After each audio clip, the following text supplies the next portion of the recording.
Olá, bom dia, boa tarde, boa noite. Vamos aí para a nossa segunda aula de cuidados paliativos. E agora o nosso tema é uma discussão sobre a morte. Nossa, Aline, que tema pesado, hein? Não é pesado. Você vai ver ao longo da aula que é uma aula muito interessante. É um tema que abriu meus olhos e eu espero que abra os seus também e desperte o seu interesse para ler mais sobre isso. Então vamos começar com uma frase de Confúcio. Quem não sabe o que é a vida, como poderá saber o que é a morte?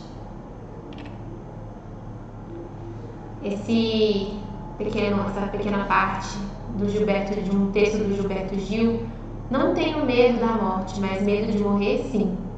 A morte é depois de mim, mas quem vai morrer sou eu, o derradeiro ato meu, e eu terei de estar presente, assim como um presidente dando posse ao sucessor. Terei de morrer vivendo, sabendo que já me vou. Então, sobre a vida. Antes de falar diretamente sobre a morte, a gente precisa falar sobre a vida, sobre a brevidade da vida e sobre o quanto pode ser inusitada. Todos os dias nós temos 24 horas à nossa disposição. Enquanto essas horas passam, muitos de nós vivem com pressa, aguardando o final de semana, aguardando o feriado, aguardando a aposentadoria. E a gente faz tudo correndo, porque a gente quer que chegue logo sexta-feira. Mas a gente não para pensar que aquilo que vai dar sentido para a nossa morte é o que fazemos com a vida que nós temos, assim como Gilberto Gil falou. Que no momento da morte dele, ele quer estar presente, ele quer morrer vivendo. E a gente só vai morrer vivendo se a gente souber aproveitar a vida que a gente tem. E aqui aproveitar a vida, eu não estou dizendo fazer balada até não aguentar mais. Isso não é aproveitar a vida. Vivemos como se não fôssemos morrer, como se tivéssemos todo o tempo do mundo. Muita gente diz ter medo da morte, mas bebem além da conta, fumam além da conta, trabalham além da conta, sofrem além da conta. Nós não morremos apenas no dia fatídico da morte, mas nós morremos a cada dia que vivemos, conscientes ou não desse fato. É importante termos ciência de que a morte é inevitável. Tem um pequeno ditado que fala assim: a única certeza que a gente tem é a morte dessa vida, né? A única certeza da vida é a morte. E é importante a gente viver plenamente enquanto a morte não chega. Viver com consciência.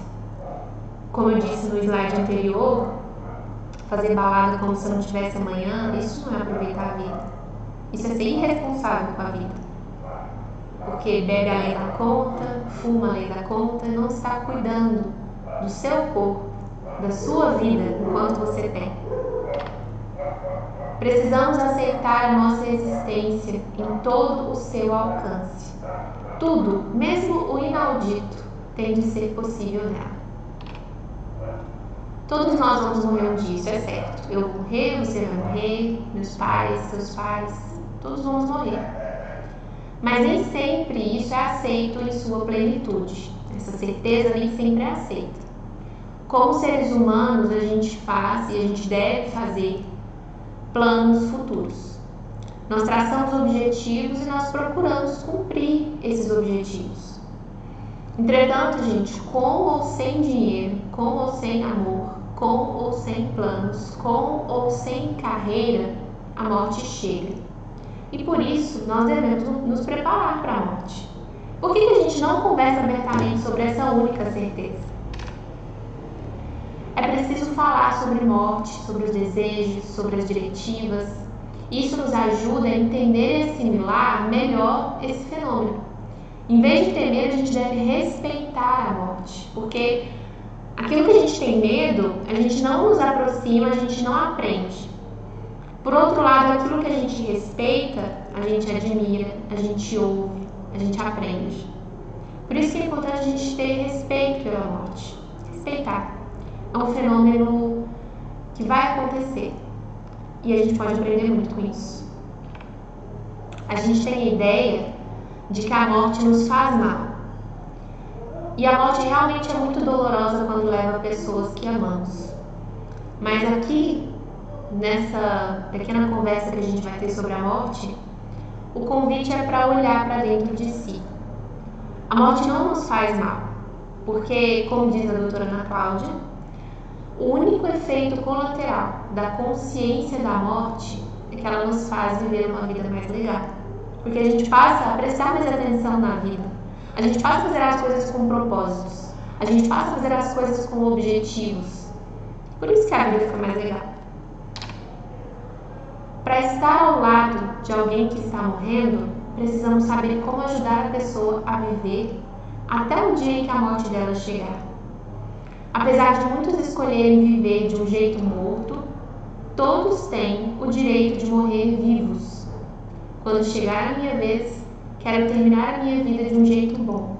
Quero estar viva neste dia. Ana Cláudia Quintana Arantes. Qual que é a reflexão disso tudo? O que você tem feito com o tempo que é dado para você? Você tem vivido bem?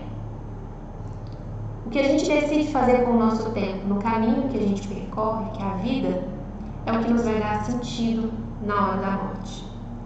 Se fazemos péssimas escolhas, ou então se nos recusamos a escolher e viver uma vida em sua plenitude, a despedida é muito mais difícil, independente de quando ela ocorra. Entenda primeiro a importância de realmente viver enquanto está vivo. Entenda a inevitabilidade da morte. Aprenda e respeite a consciência da morte. Entenda que é preciso dominar as técnicas, mas que não há fracasso quando acontece a morte. Uma vez, dando aula para alunos de medicina do 5º ano, eu perguntei para eles se eles já tinham experienciado a perda de algum paciente. Alguns responderam que sim, outros responderam que não. Para aqueles que responderam que sim, eu perguntei qual foi o seu sentimento diante da morte desse paciente. Todas as respostas envolveram a palavra sentimento de fracasso. Vocês já pararam para pensar nisso? Por que a gente se sente fracassado quando um paciente morre? É claro que a gente não deve soltar fogo de artifício porque um paciente nosso morreu. É óbvio. Nós ficamos tristes, a gente sente, né? Nós somos seres humanos e nós ficamos entristecidos com a morte de alguém porque é um ser humano, é um familiar de alguém que está morto. Então, é claro que a gente fica triste, mas por que a gente se sente fracassado? Aqui é que está a pergunta. A gente se sente fracassado porque nós somos ensinados que nós temos poder sobre a morte e que é o nosso papel não deixar que ela ocorra. Aí que tá. A medicina ela ensina que nós devemos controlar a morte. Ah, meu amigo, minha amiga, a gente não consegue controlar. Não importa o que você faça. Não importa se você seguiu todos os passos da CRS. O paciente, hora ou outra, vai morrer. Hora ou outra, você vai perder alguém. Não importa se você escalonou todos os antibióticos, deixou o pessoal do CCIH louco. Não importa. Se for a hora dele, ele vai morrer.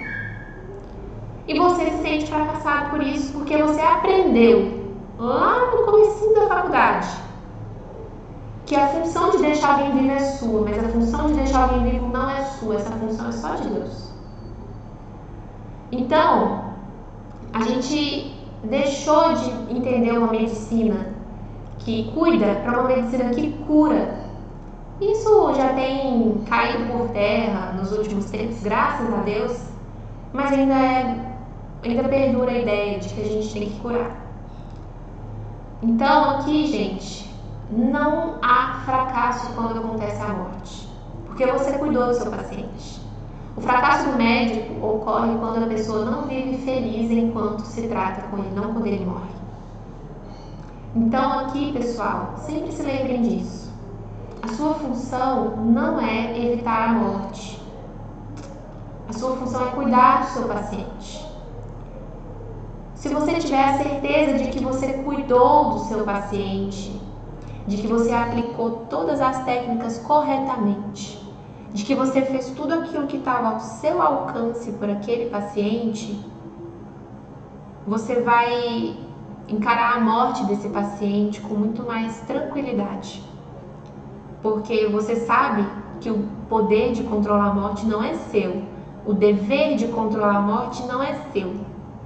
O seu dever é cuidar. Você cuidou, você fica triste, você se sente mal porque o seu paciente morreu, mas você não se sente fracassado. Isso, gente, esse sentimento de fracasso pode acabar com a carreira de um médico, porque ele foi ensinado errado, porque a visão dele estava distorcida. Isso que é muito importante para a nossa saúde mental. A saúde mental do médico é essencial, principalmente aqueles médicos que lidam com morte. Então, médico que se forma agora vai dar plantão Covid, médico que vai dar plantão de UTI, oncologistas, médicos que lidam com a morte de paciente. Então, é muito importante manter a saúde mental. É muito importante entender o que é o meu papel, a minha função enquanto médico. Então, aqui as minhas referências. Eu convido vocês a assistir essa palestra da doutora Ana Cláudia Arantes, Conversa sobre a Morte, está no YouTube. Só vocês digitarem lá no YouTube, talvez eu vou ver até da gente disponibilizar isso para vocês no Moodle. Conversa sobre a Morte, palestra da doutora Ana Cláudia Quintana Arantes. Esse vídeo é esclarecedor. Converse sobre a morte. Fale, converse com seus pais, tente conversar com eles sobre isso. Eu tentei conversar com os meus pais uma vez. E da primeira vez, minha mãe já bateu na madeira e falou que estava amarrado. E é isso que acontece, porque a nossa sociedade, ela não está preparada para falar sobre morte. A morte é um tabu na nossa sociedade ocidental, né? Em outras culturas, por exemplo, a morte é algo sagrado, é algo bonito. Em outras culturas se fala sobre isso. Então a gente precisa resgatar um pouco disso, a gente precisa entender. Eu ainda não consegui tirar dos meus pais as diretivas deles. O que eles querem? Como que eles querem ser cuidados próximo da morte?